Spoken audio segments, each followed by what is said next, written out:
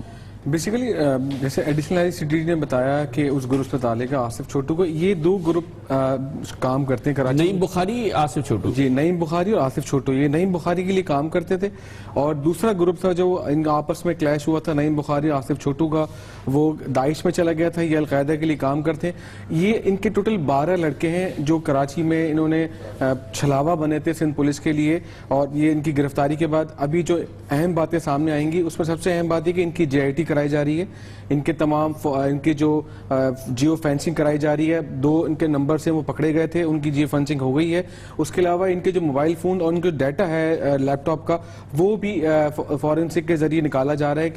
یہ بڑی طریقے سے واردات کرتے تھے، یہ پہلے ہوتا تھا مضافاتی علاقوں میں رہتے دہشت گرد، لیکن اب انہوں نے اپنا اسٹائل چینج کر لیا ہے، یہ ایسے گنجان آباد علاقوں میں رہائش پذیر ہونے لگے ہیں جہاں کسی کا گمان نہیں ہو سکتا کہ گلی جس لیاقت آباد میں گلی سے پکڑے گیا وہ ایسی گلی ہے جہاں آپ سوچ نہیں سکتے کہ اتنی گنجان آباد علاقہ ہے، ایسا لگتا تھا یہ سب میں گھل مل جاتے تھے واردات کرنے کے بعد، تمام ریکی کرتے تھے، یہ کپڑے چینج کرتے تھے، جیسے ایم پی کا واقعہ ہوا تھا، پوری ہم نے سی سی فوٹیج دیکھی تھی، یہ کپڑے چینج کرتے تھے، پہلے ریکی کی پھر مارا، لیکن اس میں جو امپورٹنٹ بات ہے کہ اتنے شاطر تھے کہ یہ تمام اسلحہ مختلف استعمال کرتے تھے، ان کی سہولت کار کون تھے ان کو خود نہیں پتا، اسلحہ انہیں کہیں اور سے ملتا تھا، فائرنگ کے بعد اسلحہ یہ آگے۔ اب یہ کہہ رہے ہیں جو سراج اللہ عباسی صاحب کہہ رہے ہیں کہ جو فورنسک ہوئی ہے اس میں یہ بات ثابت ہو گئی ہے کہ ان کے پاس ویپن ہے، اور وہ ویپن ہے جو کہ استعمال ہوا ہے ان وارداتوں میں، تو ایک ہی ویپن ہے جو تمام وارداتوں میں استعمال ہوا ہے، یا یہ کہ یہ مختلف ویپن سے سارے ریکور ہو گئے ہیں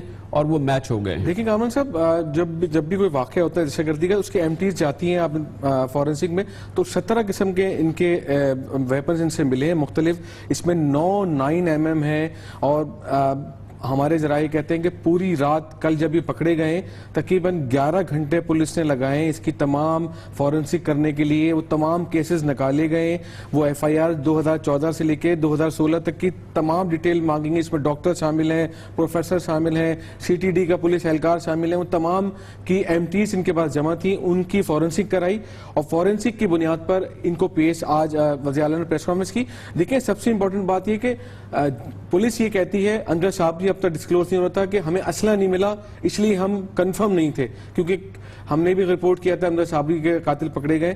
اب فورنسک نے اس بات کی تصدیق کر دی ہے، جو امجد صابری پہ فائر ہوا اس میں جو ایمٹیز تھی ان کے پاس جو اسلحہ ملا وہ دونوں میچ ہو گئے، میچنگ تمام کردار ہوتی ہے تمام کیس کی۔ اچھا رہا صاحب، ایک اور چیز بڑی امپورٹنٹ ہے، انہوں نے 28 وارداتیں کی، ساری ہائی پروفائل وارداتیں ہیں، یہ نہیں پکڑے گئے، یہ اب کیسے پکڑے گئے؟ کیونکہ آخری واردات تو ان کی 29 اکتوبر کو ہے اور یہ پکڑے گئے ہیں پچھلے 2-3 دن کے اندر، تو پکڑے کیسے گئے پھر آخر؟ یہ کیسے ان کی یہ گرفتاری ہوئی ہے؟ دیکھیں کامر صاحب، جب بھی آخری واقعہ کوئی بھی ہوتا ہے تو پولیس کہتی ہے کہ کوئی نہ کوئی نشان چھوڑ کے گئے، تو یہ ان کا طریقہ وہی تھا، ہیلمٹ دونوں پہنے ہوئے تھے، ایک نے کپڑے چینج کیے، جو عینی شاہدین سے پتہ چلا، سی ٹی ڈی کو دیگر اداروں سے پتہ چلا، اسی طرح انہوں نے آ کے فائرنگ کی، اسی طرح یہ تک ہوا تھا نازم آباد میں کہ جب مجالس میں جو لوگ موجود تھے انہوں نے ان پہ ایک شخص نے پتھر مارا تو ان کے ہاتھ سے 9 mm گر گئی، انہوں نے آسانی سے اٹھانے کے بعد وہ لے گئے اور اس کے دونوں نے ہیلمٹ پہن رکھے تھے جو موٹر سائیکل سوار جنہوں نے فائرنگ کی تھی.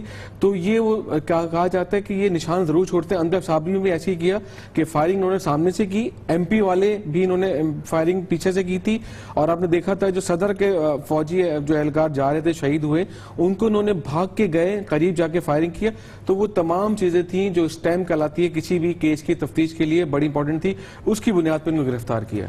بہت بہت شکریہ. بڑی گرفتاری ہے, بڑی خبر ہے. دہشت گردی کے خلاف جنگ کی اہم ترین آج کی یہ کارروائیوں میں سے ایک کارروائی ہے. آج ہی کے دن chief of army staff general Raheel Sharif نے فیصلہ کیا ہے, انہوں نے سائن کیے ہیں ڈیتھ وارنٹ 9 اور دہشت گردوں کے. یہ وہ دہشت گرد ہیں جنہوں نے پاکستان میں حالیہ سالوں میں دہشت گردی کی اور معصوم پاکستانیوں کو قتل کیا, سیکیورٹی فورسز کے اہلکاروں کو قتل کیا. اب ان کی گرفتاری ہوئی تھی اور آج chief of army staff general Raheel Sharif نے ان کی پھانسی کے جو ڈیتھ وارنٹ ہوتے ہیں ان کو سائن کیا ہے. یہ بھی ایک آج کے دن کے حوالے سے بہت اہم ڈیولپمنٹ ہے. انسداد دہشت گردی کی جنگ جو کہ آپریشن ضرب عضب کے تحت پورے پاکستان میں جاری ہے, اس کی بھرپور کامیابیوں کا آج دن تھا. اس سے پہلے گزشتہ ہفتے کا آخری دن کراچی کے لیے اچھی خبریں نہیں تھی کیونکہ اس میں ٹارگیٹڈ کلنگز ہوئی تھی. وہ کیس بہرحال ابھی سالو نہیں ہوا ہے جس میں ایک دن کے اندر 3 واقعات ہوئے تھے ٹارگیٹڈ کلنگ کے. وہ کہتے ہیں ابھی پولیس اہلکار کے وہ کیس سالو نہیں ہوا ہے. لیکن آج کے دن ایک جانب چیف آف آرمی اسٹاف کی جانب سے 9 دہشت گردوں کو سزائے موت کی ان کی پھانسی پر دستخط کر دینا, اور آج سندھ پولیس کا یہ ایک دعویٰ انسداد دہشت گردی کے یونٹ کا کہ اس نے ان دہشت گردوں کو پکڑ لیا ہے جنہوں نے کراچی میں حالیہ سالوں میں دہشت گردی کی تمام بڑی وارداتیں کی تھی. کمرشل بریک اور اس کے بعد ذکر سپریم کورٹ آف پاکستان جہاں پر پاناما کیس کی بہت اہم سماعت ہو رہی ہے. آج کا دن بھی بہت اہم تھا. سپریم کورٹ آف پاکستان نے آج اہم سوالات اٹھائے اور ان سوالات کا اور آج کی سماعت کا ایک بار پھر فوکس ہے وزیر اعظم جناب نواز شریف کے اہل خانہ. ان سے اہم سوالات پوچھے گئے ہیں, کلیدی دستاویزات طلب کی گئی ہیں اور 1 ہفتہ دیا گیا ہے. یہ کیس یقینی طور پہ بہت اہم ہے اور بہت ہی اہم انداز میں آگے بڑھ رہا ہے. کیسے آپ کو دکھائیں گے کمرشل بریک کے بعد.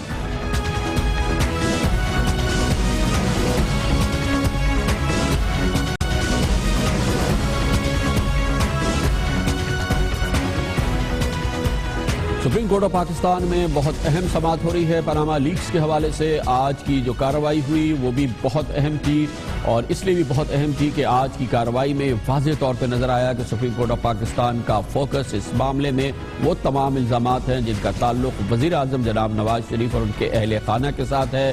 دوسرے 400 لوگ جن کے نام پاناما پیپرز میں آئے تھے, سپریم کورٹ آف پاکستان نے کہا کہ وہ ان کا ایک کیس کو نہیں دے سکتی کیونکہ اس میں بہت سال لگ جائیں گے, اس لیے وہ اپنا فوکس وزیر اعظم جناب نواز شریف کے اہل خانہ پہ رکھیں گے. یہ بہت اہم ہے. یہ کلیریفیکیشن آج سپریم کورٹ آف پاکستان نے باقاعدہ کر دی, اور آج کی سماعت کے دوران یہ بات بھی بارہا سامنے آ رہی تھی کہ سپریم کورٹ آف پاکستان دیکھے گی کہ کمیشن بنانے کی ضرورت بھی ہے یا نہیں, کیونکہ ایسے ریمارک بھی سامنے آئے جس سے لگا کہ یہ معاملہ شاید اتنا گھمبیر نہیں ہے, سپریم کورٹ آف پاکستان کو تعین کرنے میں بہت مشکل نہیں ہو سکتی. آج چیف جسٹس جناب انور ظہیر جوالی کی سربراہی میں سپریم کورٹ کی 5 رکنی بینچ میں پاناما لیکس کی سماعت کے دوران تمام فریقین کو خاص طور پہ جس میں کے نام لیے گئے جناب حسین نواز شریف, جناب حسن نواز شریف, محترمہ مریم صفدر, ان تمام لوگوں کو کہا گیا کہ وہ اپنی جائیداد کے حوالے سے تمام کاغذات اور رقوم کی منتقلی سے متعلق تمام دستاویزی شواہد پیش کریں. بہت اہم یہ چیز ہے کیونکہ کریٹیکل ڈاکیومنٹس ہیں جو کہ سرکاری طور پہ آج تک یہ سامنے نہیں آئے ہیں. اب سپریم کورٹ آف پاکستان نے جناب حسین نواز شریف, حسن نواز شریف اور محترمہ مریم سے کہا ہے کہ وہ دستاویزات پیش کریں اور یہ بھی پیش کریں کہ رقوم کس طرح سے منتقل کرائی گئی ہیں. آج باقاعدہ طور پہ جوابات جمع کرا دیے تھے ویسے جناب حسن نواز شریف, حسین نواز شریف, محترمہ مریم صفدر اور جناب کیپٹن صفدر نے, لیکن آج کی یہ بات بہت اہم ہے. اس سے پہلے جناب نواز شریف اپنا جواب داخل کر چکے ہیں, ان کے سمدھی جناب اسحاق ڈار بھی اپنا جواب داخل کر چکے ہیں. پورا فوکس وزیر اعظم جناب نواز شریف کے اہل خانہ ہے. آج چیف جسٹس جناب انور ظہیر جوالی نے کہا کہ عدالت جائیداد اور رقوم کی منتقلی کے بارے میں شواہد کا جائزہ لینے کے بعد یہ فیصلہ کرے گی کہ معاملے کی تحقیقات کے لیے کمیشن بنایا جائے یا نہیں. آج کی تحقیقات اور آج کا جو یہ سماعت تھی سپریم کورٹ آف پاکستان کے آج جو ریمارکس تھے آپ اس کی اہمیت کا اندازہ اس بات سے لگائیے اور اس کی سگنیفیکنس کا اندازہ اس بات سے لگائیے کہ جناب عمران خان تحریک انصاف کے سربراہ جو کہ عدالت میں اس موقع میں موجود تھے جب وہ عدالت سے باہر نکلے تو انہوں نے کہا کہ وہ بہت خوش ہیں. نواز شریف نے میرے خیال میں تقریباً 7 مہینے پہلے یہ کہا تھا کہ ہم تیار ہیں, سارے ثبوت لے کے تیار ہیں, میں احتساب کے لیے تیار ہوں, میرے فیملی تیار ہے. تو پتہ چلا ہے کہ 7 مہینے کے بعد بھی وہ تیار نہیں ہے. آج بھی انہوں نے پیپرز پورے نہیں دیے اور انہوں نے مہلت 2 ہفتے کی اور مانگی. یہ یاد رکھیں 18 دن کی ابھی تک ان کو ٹائم مل چکا ہے, اب 2 ہفتے کی اور مہلت مانگی. اور مجھے بڑی خوشی ہوئی کہ سپریم کورٹ نے یہ فیصلہ کیا کہ ان کو اگلے ٹیوزڈے سب کچھ ٹیوزڈے تک ساری اپنے جواب دینے ہیں, ڈاکیومنٹس دینے ہیں. اور مجھے یہ بھی بڑی خوشی ہوئی کہ سپریم کورٹ نے یہ بھی کہا 4 سوال پوچھے کہ یہ 4 سوالوں کے آپ اگر ہمیں جواب دے دیں تو ہو سکتا ہے کہ کمیشن ہی نہ بنانی پڑے. انہوں نے کہا ہو سکتا ہے 2 ہیئرنگز میں یہ جج ہی فیصلہ کر دیں. آپ نے سنا جناب عمران خان کہہ رہے ہیں کہ انہیں 2 بار خوشی ہوئی آج کی سماعت کے دوران, اور ظاہر ہے کہ ریمارکس بھی آج بہت امپورٹنٹ ہے. اس سے اندیا ملتا ہے کہ سپریم کورٹ کس سمت میں جا رہی ہے, ججز کا مائنڈ کیا ہے, اور ظاہر ہے کہ یہ سب کچھ بہت ہی حساس معاملہ ہے اور بہت ہی نازک کیس ہے جو کہ اس وقت آگے بڑھ رہا ہے. آج چیف جسٹس جناب انور ظہیر جمالی نے کہا کہ وزیر اعظم کے صاحبزادے حسین نواز نے بظاہر جائیداد کی ملکیت تسلیم کر لی ہے, اب وہ ثابت کرے کہ یہ قانونی تھی اور پیسے کی منتقلی قانونی طریقے سے کی گئی تھی. اس موقع پہ انہوں نے یہ بھی کہا کہ شکایت کنندہ کو بھی ثابت کرنا ہوگا کہ جائیدادیں غیر قانونی طریقے سے خریدی گئی تھی. آج کی سماعت کے دوران جسٹس شیخ عظمت سعید نے فرمایا کہ اب کیس میں کوئی پیچیدگی نہیں رہی بلکہ بہت ہی سادہ معاملہ بن چکا ہے. شریف خاندان کو ذرائع آمدن اور رقوم کی بیرون ملک منتقلی ثابت کرنی ہوگی. یہ وہ تمام ریمارکس ہیں جس سے آپ اندازہ لگا سکتے ہیں کہ عمران خان صاحب کو یقینی خوشی ہوگی, کیونکہ ہمیشہ ان کا بھی فوکس یہ رہا ہے کہ یہ باتیں شریف خاندان ثابت نہیں کر سکتا. عدالت نے شریف خاندان کے وکیل سلمان اسلم بٹ سے پوچھا کہ انہوں نے نواز شریف کے بچوں کے جوابات کے ساتھ یہ ڈاکیومنٹس کیوں نہیں لگائیں, تو انہوں نے کہا کہ ڈاکیومنٹس لگانے کا وقت نہیں تھا.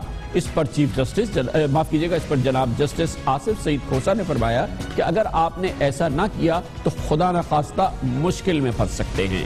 جائیدادوں کی قانونی ملکیت ثابت کرنے کا بوجھ ملزمان پر منتقل ہو گیا ہے. یہ ثابت کرے کہ رقوم کی منتقلی قانونی تھی اور پھر سکون سے گھر چلے جائے. یہ بہت تمام اہم ریمارکس ہے جس سے ثابت ہو رہا ہے کہ سوالات پرٹیننٹ ہیں, اسپیسیفک ہیں, اور اب اس سلسلے میں اگلا منگل بہت اہم ہوگا کیونکہ یہ چیز اسی جگہ پہ جا رہی ہے جہاں پہ اس سے پہلے ہو چکی ہے یہ بات, اور وہ ہے جائیداد کس کی ہے, یہ جائیداد بنی کیسے, رقوم لاہور سے شارجہ, شارجہ سے جدہ, جدہ سے لندن کیسے گئی, اس سال کس کی ہے, 90 کی دہائی میں کس کی تھی, 80 کی دہائی میں کس کی تھی, پہلے کس نے کیا دعویٰ کیا. اب یہ تمام باتیں جو اس سے پہلے آپ کئی بار سن چکے ہیں, ایک بار پھر اس کی جھلک دیکھیں, اس کے ثابت ہونے کا یا اس کے غلط ثابت ہونے کا وقت آ گیا ہے. فلیٹ 17 اور 17A جو ہے اور ان کو 2006 میں جو ہے ایکوائر کیا گیا اور 2006 میں ایکوائر کیا گیا. اس کے بعد سے لے کے آج تک جو ہے نا وہ ہماری ملکیت ہے. نیسفال جو ہے وہ 17 اور 17A کو اون کرتی ہے, اور پھر اس کے بعد نیلسن جو ہے وہ فلیٹ 16 کو اون کرتی ہے. 20 سال ہو گئے ان فلیٹس کو خریدے, ابھی تک مکمل قرضہ واپس نہیں کیا جا سکا. 20 سال ہو گئے ہیں تقریباً, یا 18 میں 1-2 سال آگے پیچھے ہو سکتا ہوں, ابھی تک قرضہ واپس ہو رہا ہے.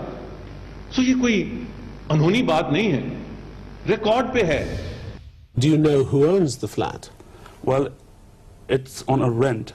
I'm renting on a rent basis which comes from every quarter from Pakistan. You're renting it personally, or the money comes from Pakistan? The money comes from Pakistan. From who? From your father? Not my father. Actually, we have a family business back in Pakistan, which is not been built up by my father overnight. It was built up by my grandfather for the last 50 years since the independence of India and Pakistan. میری central London میں properties تو دور کی بات ہے، میری پاکستان میں بھی کوئی پراپرٹی نہیں ہے. میں اپنے والد کے ساتھ رہتی ہوں اور مجھے سمجھ نہیں آئی کہ میری اور میری والدہ کی اور بہن بھائیوں کی پراپرٹیز یہ کہاں سے نکال کے لے آئے ہیں. یہ اگر اس بات کو پروف کرتے ہیں تو میں آپ جو بھی میں ماننے کو تیار ہوں کہ ٹھیک ہے کہ یہ جو بالکل کہہ رہے ہیں صحیح کہہ رہے ہیں، لیکن ان کی مجھے یہ سمجھ آنی چاہیے کہ ان کے جو پیپر یہ پیش کر رہے ہیں اس کا سورس کیا ہے، اس کی کریڈیبلٹی کیا ہے. اہم بات یہ ہے کہ برطانوی اخبار گارڈین نے 10 اپریل 2000 میں بیگم کلثوم نواز کے حوالے سے لکھا تھا کہ لندن کے فلیٹس انہوں نے بچوں کی تعلیم کے لیے خریدے.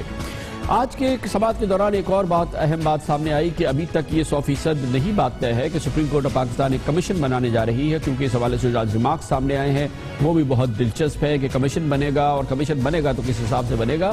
سماعت کے دوران کمیشن کے حوالے سے جناب چیف جسٹس انور ظہیر جمالی نے کا کہنا تھا کہ ایک راستہ ہے کہ کمیشن بنا دیں، دوسرا راستہ یہ ہے کہ خود جائزہ لیں. اگر کمیشن 1956 کے ایکٹ کے تحت بنا تو یہ نہ بننے کے برابر ہوگا. نیب، ایف آئی اے اور ایف بی آر کو بھی کمیشن کی معاونت کا ہم کہیں گے. کمیشن حسن، حسین، مریم، اسحاق ڈار اور کیپٹن صفدر کے متعلق بھی رپورٹ دے گا. ملکی حالات کو دیکھتے ہوئے پاناما لیکس کے معاملے کو ہم نے اولین ترجیح پہ رکھا ہے، یہ کہنا تھا چیف جسٹس آف پاکستان جناب جسٹس انور ظہیر جمالی کا. آج جناب جسٹس شیخ عصمت نے اسی معاملے پہ یعنی کہ کمیشن کے فارمیشن کے حوالے سے کہا کہ کمیشن کے سامنے تمام دستاویزات رکھی جائیں، ہم ٹرک کی بتی کے پیچھے لگنے والے نہیں. پاناما لیکس کے آنے کے بعد وزیر اعظم جناب نواز شریف نے قوم سے خطاب میں یہ بات واضح طور پہ کر چکے ہیں کہ ان کی جائیداد اور رقوم کی منتقلی قانونی تھی، اور اس حوالے سے وہ ایک باقاعدہ پوزیشن بھی لے چکے ہیں، اور لگ یہ رہا ہے کہ یہی پوزیشن ہے جس کو جانچا جائے گا کہ رقوم کی منتقلی کراچی سے، معاف کیجیے گا، لاہور سے شارجہ، شارجہ سے جدہ، جدہ سے لندن، یہ جو پچھلے 30 سال میں ہوتی رہی ہے یہ کس انداز سے ہوئی ہے اور کن قوانین کے تحت ہوئی ہے. جناب نواز شریف اپنے آپ کو اس حوالے سے اسکروٹنی کے لیے پیش کر چکے ہیں. جبری جلاوطنی کے ایام میں ہمارے والد محترم نے ایک بار پھر مکہ معظمہ کے قریب سٹیل کا ایک کارخانہ لگایا، اور یاد رکھیں کہ ہمیں وہاں ملک سے باہر 7 سال رہنا پڑا. یہ کارخانہ لگایا جس کے لیے سعودی بینکوں سے قرض حاصل کیا گیا، اور پھر چند برس بعد یہ فیکٹری تمام اثاثوں سمیت فروخت کر دی گئی. اور یہ وسائل میرے بیٹوں حسن نواز اور حسین نواز نے اپنے نئے کاروبار کے لیے استعمال کیے. یہ مستند بیان ہے وزیر اعظم جناب نواز شریف کا. انہوں نے قوم سے خطاب میں یہ تمام تفصیلات دے دی ہیں. اب اسی کی اسکروٹنی ہے، سپریم کورٹ آف پاکستان نے دیکھنا ہے کہ وزیر اعظم کا یہ بیان حقیقت پر اور شواہد اور دستاویزات کی بنیاد پر درست ہے یا درست نہیں ہے. اگر اس میں کہیں خامی نظر آئی، غلطی نظر آئی تو مسئلہ بہت سنگین ہے، بہت بڑا مسئلہ ہے، اور اگر سپریم کورٹ آف پاکستان کو تسلی ہو گئی تو یہ کوئی مسئلہ نہیں ہے، یہ معاملہ ختم ہو جائے گا اور یہ بات آگے بڑھ جائے گی. لیکن یہ سماعت اور یہ تمام معاملہ آسان اور سادہ نہیں ہے. اس نے پہلے ہی تقسیم کر دیا ہے. ایک جانب وکلا بڑھ گئے ہیں، بری طرح سے وکلا تنظیمیں بڑھ گئی ہیں. آدھے وکیل یہ کہتے ہیں کہ سپریم کورٹ آف پاکستان کو اختیار نہیں کہ وہ اس معاملے میں سماعت کرے، اسے اختیار نہیں کہ وہ کمیشن بنائے. باقی وکلا کہتے ہیں کہ سپریم کورٹ کو بالکل اختیار ہے، وہ بالکل کر سکتی ہے وہ جو کچھ کر رہی ہے. سیاسی جماعتیں بھی پلٹ گئی ہیں، اور سیاسی جماعتیں جس میں حزب اختلاف کی جماعتیں ہیں وہ بھی بڑھ گئی ہیں سپریم کورٹ میں اس سماعت کے حوالے سے. یہ سب کچھ آپ کو بتاتے ہیں کمرشل بریک کے بعد.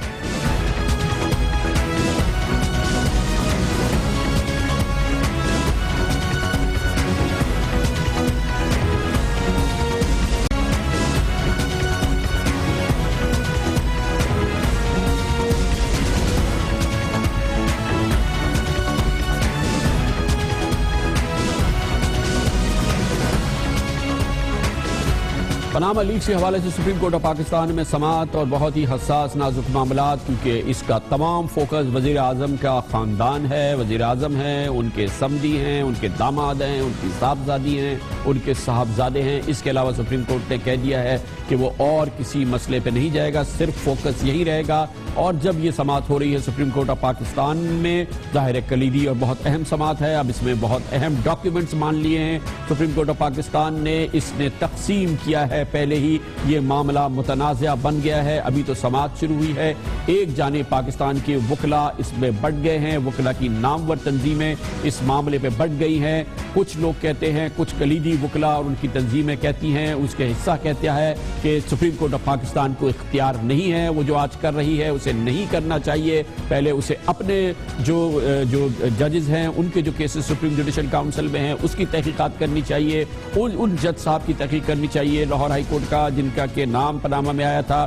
باقی وکلا کہتے ہیں کہ بالکل درست کر رہی ہے سپریم کورٹ آف پاکستان, اس کو مکمل طور پہ اختیار ہے, مکمل طور پہ وہ درست کام کر رہی ہے. دوسری جانب بڑی دلچسپ صورتحال ہے کہ حزب اختلاف کی جماعتیں بھی اس معاملے پہ بٹ گئی ہیں. آپ نے دیکھا کہ بھرپور طریقے سے عمران خان اس کیس میں خود پیش ہو رہے ہیں. آج وہ بہت زیادہ خوش تھے, اس کا برملا انہوں نے اظہار بھی کیا. ان کو لگ رہا ہے کہ ان کا جو اسٹرگل تھی, جو ان کی جدوجہد تھی, اس کا اثر اور اس کا نتیجہ جو ہے وہ سپریم کورٹ میں پاکستان کی اعلیٰ ترین عدالت سے نکلنے والا ہے. دوسری جانب پاکستان پیپلز پارٹی حزب اختلاف کی بڑی سیاسی جماعت وہ سمجھتی ہے کہ یہ غلط ہے, سپریم کورٹ آف پاکستان کو اس بات کا اختیار ہی نہیں ہے. وہ سماعت اور وہ ٹی او آر, وہ کمیشن جو سپریم کورٹ بنائے گی اس کو اس کا اختیار ہی نہیں ہے. پاکستان کے وکلا جن کی ترجمانی محترمہ آسمہ جہانگیر کر رہی ہیں اور پاکستان پیپلز پارٹی جس کی ترجمانی جناب اعتزاز احسن کر رہے ہیں, وہ کہتے ہیں سپریم کورٹ آف پاکستان جو کر رہی ہے اسے اس کا اختیار ہی نہیں ہے.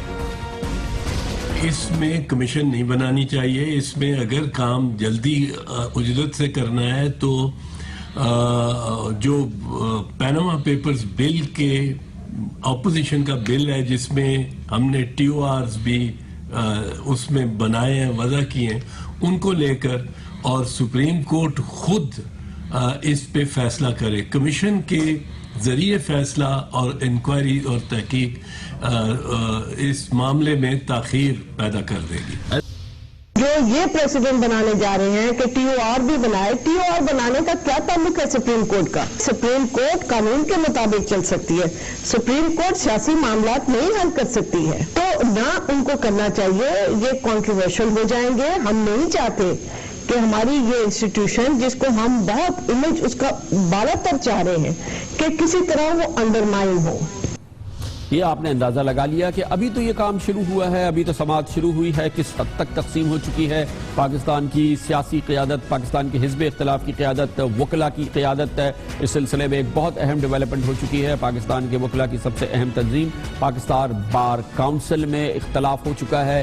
یہ اس وقت بڑھتی نظر آ رہی ہے. اس وقت پاکستان بار کاؤنسل کی صورتحال یہ ہے کہ گو کہ اسے رسمی طور پہ اس کی سربراہی اس کے چیئرمین ہوتے ہیں اٹارنی جنرل پاکستان جو کہ جناب اشرف اوصاف ہیں, لیکن اس کے تمام امور چلاتے ہیں وائس چیئرمین جو کہ اس وقت بیرسٹر ڈاکٹر فاروق نسیم ہیں. لیکن پاکستان بار کاؤنسل کے بعض ممبران نے فیصلہ کیا ہے کہ جناب بیرسٹر فاروق نسیم اب پاکستان بار کاؤنسل کی ترجمانی نہیں کر سکتے, اور اس کے لیے جناب کامران مرتضیٰ کا نام دیا گیا ہے جو کہ سابق صدر ہے سپریم کورٹ بار ایسوسی ایشن کے, کہ وہ پاکستان بار کاؤنسل کے ترجمان ہوں گے. یہ غیر معمولی صورتحال ہے جو اس سے پہلے دیکھنے میں نہیں آئی ہے. مگر دلچسپ بات یہ ہے کہ کامران مرتضیٰ اس گروپ کو ریپرزینٹ کر رہے ہیں جو کہ کہتا یہ ہے کہ سپریم کورٹ آف پاکستان کو اس سلسلے میں سماعت کا اختیار ہی نہیں ہے, اور وہ اجلاس جہاں پر یہ فیصلہ کیا گیا کہ بیرسٹر فاروق نسیم نہیں بلکہ کامران مرتضیٰ پاکستان بار کاؤنسل کی ترجمانی کریں گے, اس کی صدارت پاکستان بار کاؤنسل کے چیئرمین جناب اشرف اوصاف نے کی جو کہ اٹارنی جنرل آف پاکستان بھی ہے. اور وہ پوزیشن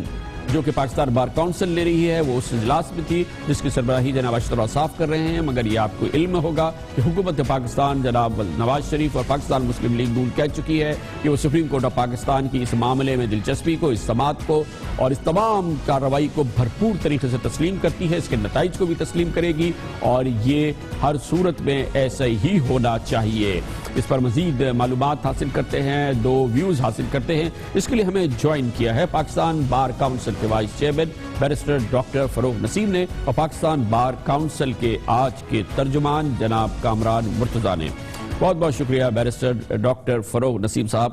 پہلے تو یہ فرمائیے گا کہ آپ ڈی سیٹ ہو گئے ہیں, آپ اس وقت جب ہم سے بات کر رہے ہیں تو پاکستان, ہم تو آپ سے بات کر رہے ہیں وائس چیئرمین پاکستان بار کاؤنسل کے, تو آپ کی تنظیم یہ کہتی ہے کہ آپ بول نہیں سکتے پاکستان بار کاؤنسل کے بہاف پہ. یہ بالکل غلط ہے, اللیگل ہے. بار کاؤنسل ایکٹ اور رولز کے تحت کوئی ایک شق بتا دیں جس میں یہ لکھا ہوا ہے کہ کسی سپوکس پرسن کو یا فوکل پرسن کو اپوائنٹ کیا جا سکتا ہے تو میں وکالت چھوڑ دوں گا. یہ دیکھیے یہ اللیگل کام کیا ہے لوگوں نے. پہلے تو فلور کراس کرایا, آپ کو پتا ہے کس طرح فلور کراسنگ ہوتی ہے پاکستان میں. اس کے بعد یہ کیونکہ وائس چیئرمین از دا فوکل پرسن اور اس کی ٹینیور پوسٹ ہے, unable to beat me, تو یہ انہوں نے یہ ایک اللیگل سپوکسمین پرسن اپوائنٹ کر دیا ہے جس نے آج ڈان میں جو بیان دیا ہے سرے سے جھوٹ ہے کہ میں ایم کیو ایم کے 12 مئی کے ملزمان کو چھڑا رہا ہوں. What nonsense. کوئی ایک چیز دکھا دیں مجھے, ایک ریزولوشن میرا دکھا دیں. ان کو شرم آنی چاہیے.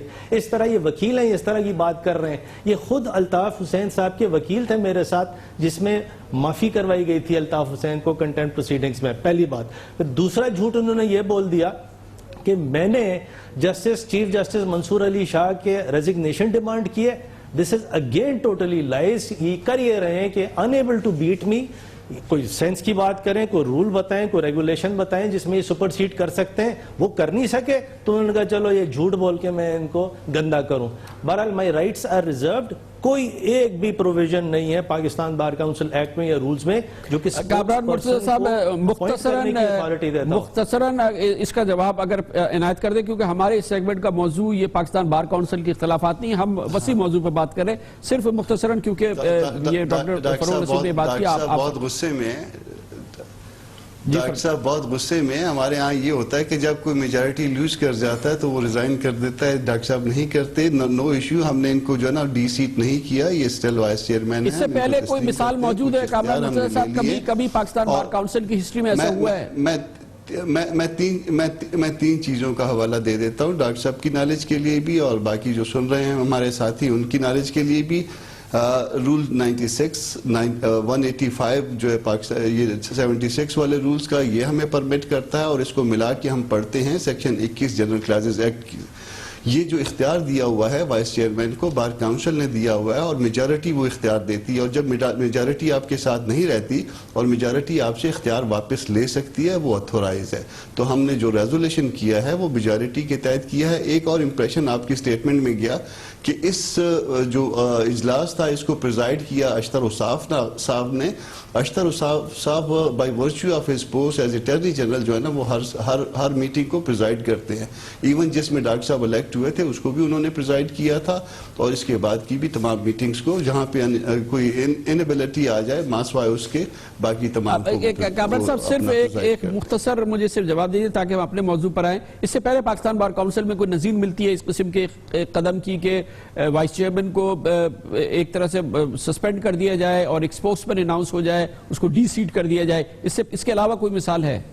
نہیں, ڈی سیٹ نہیں کیا ہم نے. ہم اب بھی کہہ رہے ہیں کہ وہ ہمارے وائس چیئرمین ہیں, مگر صرف وائس چیئرمین جو بھی سٹیٹمنٹ دے گا وہ میجارٹی کے بہاف پہ دیتا ہے, نہ کہ منارٹی کے بہاف پہ. اب میجارٹی ان کے پاس نہیں ہے, اس لیے باقی اختیار ہم نے کوئی نہیں لیا. اچھا کامران صاحب آپ فرما دیجئے, آپ کہہ رہے ہیں کہ آپ ترجمانی کر رہے ہیں پاکستان بار کاؤنسل کی. آپ فرما دیجئے کہ اس وقت جو سپریم کورٹ میں معاملہ ہے پاناما لیکس کے حوالے سے, اس پہ آپ فرما دیجئے, آپ جو بار کاؤنسل کی ترجمانی کر رہے ہیں اس پہ آپ کا موقف کیا ہے؟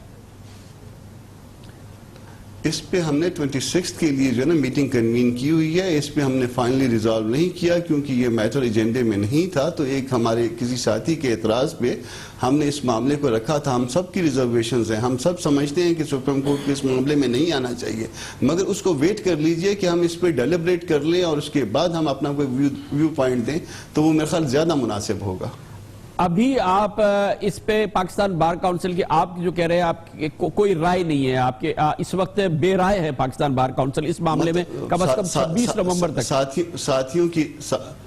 ساتھیوں کی رائے آئی تھی, میجارٹی رائے یہی بن رہی تھی, مگر ایک ساتھی کا اعتراض یہ تھا کہ چونکہ یہ ایجنڈے پہ نہیں ہے تو اس لیے اس کو ود ہیلڈ کر لیں. اچھا ڈاکٹر صاحب, ڈاکٹر فروغ نسیم صاحب آپ فرما دیجئے, آپ وائس چیئرمین ہیں پاکستان بار کاؤنسل کے. کامران مرتضی کہہ رہے ہیں کہ آپ بالکل وائس چیئرمین ہی ہیں, تو وائس چیئرمین پاکستان بار کاؤنسل, ظاہر ہے کہ کامران مرتضی صاحب اس کا اعادہ کر رہے ہیں کہ جو چیئرمین صاحب ہیں اٹارنی جنرل, وہ ظاہر ہے کہ وہ صرف ایک سیریمونیل پوزیشن ہے. آپ بتائیے پاکستان بار کاؤنسل کا کیا موقف ہے اس وقت جو سپریم کورٹ آف پاکستان میں کارروائی ہو رہی ہے؟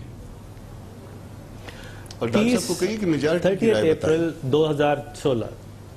اپریل 2016 کو پاکستان بار کاؤنسل کی ایک میٹنگ ہوئی, اور اس میٹنگ میں میجورٹی نے یعنی 12 ممبران نے اس پہ ووٹ دیا کہ پاناما لیکس پہ سپریم کورٹ آف پاکستان کو سو موٹو ایکشن لینا چاہیے اور یہ ڈٹرمن کرنا چاہیے. یہ فنڈامنٹل رائٹ ہے پورے پاکستان کا، پاکستانیوں کا، یہ سمجھنے کے لیے کہ کیا ان کا وزیر اعظم ایماندار آدمی ہے یا نہیں ہے.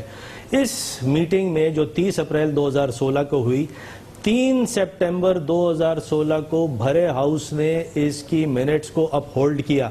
اگر کامران مرتضیٰ صاحب اس کو ریورس کرنا چاہتے ہیں تو ان کو 2/3 کی میجورٹی چاہیے. تو پاکستان بار کاؤنسل کا اس وقت جو سیٹلڈ ویو ہے وہ یہی ہے، اور یہ ان کا انڈیویجول ویو ہو سکتا ہے، انڈیویجول لائرز کا ہو سکتا ہے، اسما باجی کا ہو سکتا ہے، ان کا ہو سکتا ہے، لیکن جو سیٹلڈ پوزیشن پاکستان بار کاؤنسل کی ان 2 ریزولوشن کے بعد ہے وہ یہ ہے کہ پاناما لیکس میں پٹیشنیں مینٹینیبل ہے. سپریم کورٹ کو، ہم نواز شریف صاحب کے خلاف نہیں ہیں، ہم یہ کہتے ہیں کہ صحیح انکوائری ہو اور پتہ لگے کہ ہمارا پرائم منسٹر ایماندار ہے، مجھے سب سے زیادہ خوشی ہوگی. لیکن اگر نہیں ہے فروغ نسیم صاحب، اس میں تو اہم بات یہ ہے کہ پرائم منسٹر، ان کی کیبنٹ، ان کی حکومت خود اس کو تسلیم کر رہی ہے، بلکہ بھرپور طریقے سے تسلیم کر رہی ہے، خوشی کا اظہار کر رہی ہے، اعتماد کا اظہار کر رہی ہے. اس میں کوئی ایشو ہی نہیں ہے. پرائم منسٹر، ان کی گورنمنٹ تو کہتے ہیں سپریم کورٹ کو کارروائی کرنی چاہیے. تو یہ لوگ شاہ سے زیادہ شاہ کے وفادار کیوں بن رہے ہیں؟ یہ تو ان سے پوچھیں نا. یہ تو نہیں بن رہے. کامران صاحب، آپ یہ جو دو میٹنگز کا، ڈاکٹر صاحب بہت ہی غصے میں لگتا ہے کہ ڈاکٹر صاحب کو کہیں اور کوئی اور تکلیف. کامران صاحب، یہ اپنی ان کی ذاتی گفتگو میں چھوڑے، یہ فرمائیے گا کہ 2 اجلاس نہ کریں نا اس طرح سے. مطلب مسلسل کہہ رہے ہیں کہ ہم نے جھوٹ بولا، مسلسل کہہ رہے ہیں، مناسب بات نہیں. 2 اجلاس جن کا ذکر کیا ہے ڈاکٹر صاحب نے کہ تاریخیں دی ہیں جب یہ طے ہوا اور تمام بار کاؤنسل کے جو ممبرز تھے انہوں نے ایک پوزیشن اپہولڈ کی جس کو اناؤنس کیا گیا، پبلکلی اناؤنس کیا گیا. پھر ستمبر میں ایک اور اجلاس ہوا جس میں پھر یہ اس پوزیشن کو اپہولڈ کیا گیا. میری پریزنس میں نہیں ان کو کیا کہیں گے آپ؟ میری پریزنس میں کوئی ایسا اجلاس نہیں ہوا. جو سپٹمبر کی بات کر رہے ہیں تو 8 اگست کے واقعے کے بعد جو ہے ہمارے ہاں کوئٹہ میں واقعہ ہوا تھا، اس کے بعد ہم یا زخمیوں کے ساتھ تھے یا ہم اپنے مسائل میں اس وقت جو زخمیوں سے یا لیکن صاحب آپ نہیں تھے اگر اس اجلاس میں، اس کا مطلب تو یہ تو نہیں ہے کہ وہ اجلاس نہیں ہوا. اگر ذاتی طور پہ آپ نہیں تھی اس کا یہ مطلب میرے پاس منٹس نہیں ہے، میرے پاس منٹس نہیں آئے کنفرمیشن کے لیے. اگر میرے پاس آئے ہوتے تو میں یقیناً اس پہ اپنی رائے دیتا. تو آپ یہ اس کی تردید نہیں کر رہے جو ڈاکٹر صاحب کہہ رہے ہیں کیونکہ آپ کو معلومات نہیں ہے اس کی؟ میرے علم میں نہیں. تو کامران صاحب، اس اب تک کا بار کاؤنسل کا جو ویو ہے وہ تو اپہولڈ کریں گے جب تک کہ بقول آپ کے 26 نومبر کو آپ اس کو اوور رائٹ نہیں کر دیتے. جی بالکل، میں نے یہی کہا کہ ابھی ہم نے کوئی فائنل ورڈکٹ نہیں دیا اس میں. جب ہم ساتھی بیٹھیں گے اس میں ڈاکٹر صاحب کو بھی نوٹس ہوگا، ڈاکٹر صاحب بھی آئیں گے، باقی لوگ بھی آئیں گے اور سارے بیٹھ کے اس کے اوپر جو بھی ڈیسیجن ہوگا ہم آپ کے سامنے رکھیں گے.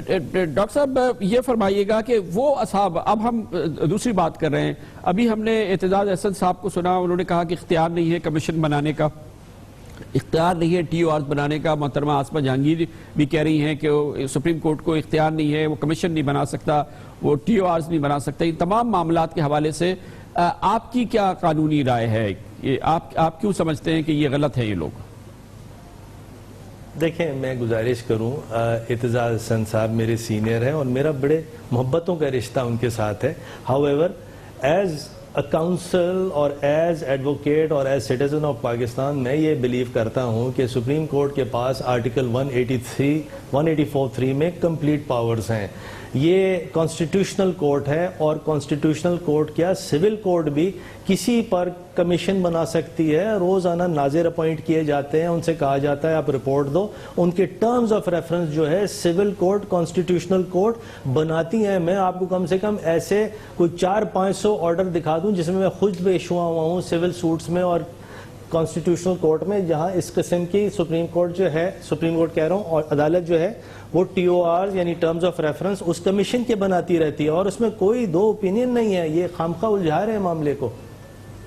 بہت بہت شکریہ بیرسٹر ڈاکٹر فروغ نسیم. جناب کامران مرتضیٰ ہمارے ساتھ تھے. کمنٹ سے بریک اور اس کے بعد ذکر کرتے ہیں کل کا دن ہوگا، تصور ہوگا، فوکس ہوگا امریکہ، جہاں پر صدارتی انتخابات ہو رہے ہیں اور اس دفعہ کے صدارتی انتخابات گزشتہ کئی انتخابات صدارتی انتخابات سے مختلف ہیں. پوری دنیا اس کے نتائج کے حوالے سے پریشان ہے اور اس کو وسوسے اٹھ رہے ہیں. یہ آپ کو بتائیں گے چھوٹے سے وقفے کے بعد.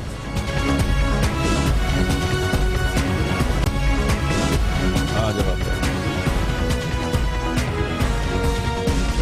Welcome back. کل امریکہ میں صدارتی انتخابات ہو رہے ہیں. شاید پہلی بار ہے کہ دنیا میں وسوسے اٹھ رہے ہیں کہ کہیں ڈونلڈ ٹرمپ ڈیموکریٹک پارٹی کے جو امیدوار ہیں وہ یہ الیکشن نہ جیت جائیں، کیونکہ ان کے خیالات، ان کے تصورات نہ صرف مسلم مخالف ہیں بلکہ امیگریشن کے خلاف ہیں. دنیا کے حوالے سے ان کے تصورات ایسے ہیں کہ خود امریکہ میں اس حوالے سے وسوسے اٹھ رہے ہیں. اور سب سے اہم بات یہ ہے کہ ڈونلڈ ٹرمپ اور ہلری کلنٹن جو کہ ڈیموکریٹک پارٹی کی امیدوار ہیں، ریپبلکن پارٹی کے ڈیموکریٹک پارٹی کے مقابلے میں، وہ دونوں اس وقت نیک اینڈ نیک ان کا مقابلہ چل رہا ہے اور کوئی بھی یہ الیکشن جیت سکتا ہے. گو کہ ہلری کلنٹن کی پوزیشن قدرے بہتر بتائی گئی ہے، لیکن بہرحال اس وقت تک جب تک نتائج نہیں آ جاتے، کل ووٹنگ ہوگی، اس کے بعد اس وقت تک پوری دنیا نروس ہی رہے گی. اس کی مزید معلومات لیتے ہیں اور جائیں گے نیو یارک، جہاں پر موجود ہیں ہمارے نمائندہ خصوصی معاوض صدیقی. بہت بہت شکریہ معاوض صاحب. کل ہو رہا ہے بڑا زبردست یہ مقابلہ اہم صدارتی، کیا ماحول ہے آج کا؟ کچھ بتائیں نا، وہاں کیا حالات ہیں؟ جی کامران صاحب، امریکی انتخابات اب دنوں نہیں بلکہ گھنٹوں کی بات رہ گئی ہے، اور اگر ہم یہ ان گھنٹوں میں دیکھیں تو بظاہر یہی نظر آتا ہے کہ ہلری کلنٹن تھوڑے بہت پوائنٹ سے آگے نکل گئی ہیں، لیکن ابھی بھی کچھ نہیں کہا جا سکتا. 4 کروڑ ووٹ ارلی پڑ چکے ہیں، جو کہ امریکہ کی ہسٹری ہے، اور اس میں یہ کہا جا رہا ہے کہ 12% جو اسپینش ہیں انہوں نے زیادہ ووٹ ڈالے اس مرتبہ. اور جہاں یہ بھی کہا گیا ہے کہ سب سے زیادہ مسلمانوں نے اپنی جہاں جب سے رہ رہے ہیں سب سے زیادہ رجسٹریشن ووٹوں کی اس مرتبہ کروائی ہے. تو بڑی تعداد میں لوگ ووٹ ڈالنے کے منتظر بھی ہیں. اور پھر ایک مرتبہ جو معاملہ ہے وہ سوئنگ اسٹیٹس پہ آ کے اٹکا ہوا ہے. 2 ایسے سوئنگ اسٹیٹس ہیں، نارتھ کیرولینا اور فلوریڈا، جس کی اہمیت کافی بڑھ گئی. اور فلوریڈا میں مسلمان بھی زیادہ ہیں اور اسپینش بھی زیادہ ہیں، لیکن اس کے ساتھ ساتھ کچھ کہا نہیں جا سکتا، کیونکہ جو گورا ہے وہ وہی جو عمر زیادہ ہے اور جن کپڑے لکھے گورے، وہ بھی جذباتی انداز میں بیٹھے ہوئے ہیں اور اپنے بقا کی جنگ لڑ رہے ہیں، تو وہ بھی باہر نکلیں گے. تو اس رات میں بظاہر تو آگے نظر آتی ہیں ہلری کلنٹن، لیکن امریکی انتخابات جب تک مکمل نہیں ہو جا سکتے اس کے حوالے سے کچھ نہیں کہا جا سکتا. بہت بہت شکریہ. معاوض صدیقی ہمارے ساتھ تھے، اور یہی وجہ ہے کہ دنیا نروس ہے کہ اگر ڈونلڈ ٹرمپ جیت گیا تو کیا ہوگا. مگر امریکہ والے زیادہ نروس ہیں، کیونکہ وہاں پر جو لوگ معتدل مزاج کے ہیں وہ بہت گھبرائے ہوئے ہیں. امریکہ کا مین اسٹریم میڈیا بہت گھبرایا ہوا ہے، امریکی اسٹیبلشمنٹ بھی بہت زیادہ گھبرائی ہوئی ہے. اس کے ساتھ ہی ہمارے آج کے پروگرام کا اختتام ہوتا ہے. کل آپ سے پھر ملاقات ہوگی. کل تک کے لیے کامران خان کو اجازت. اللہ حافظ و ناصر.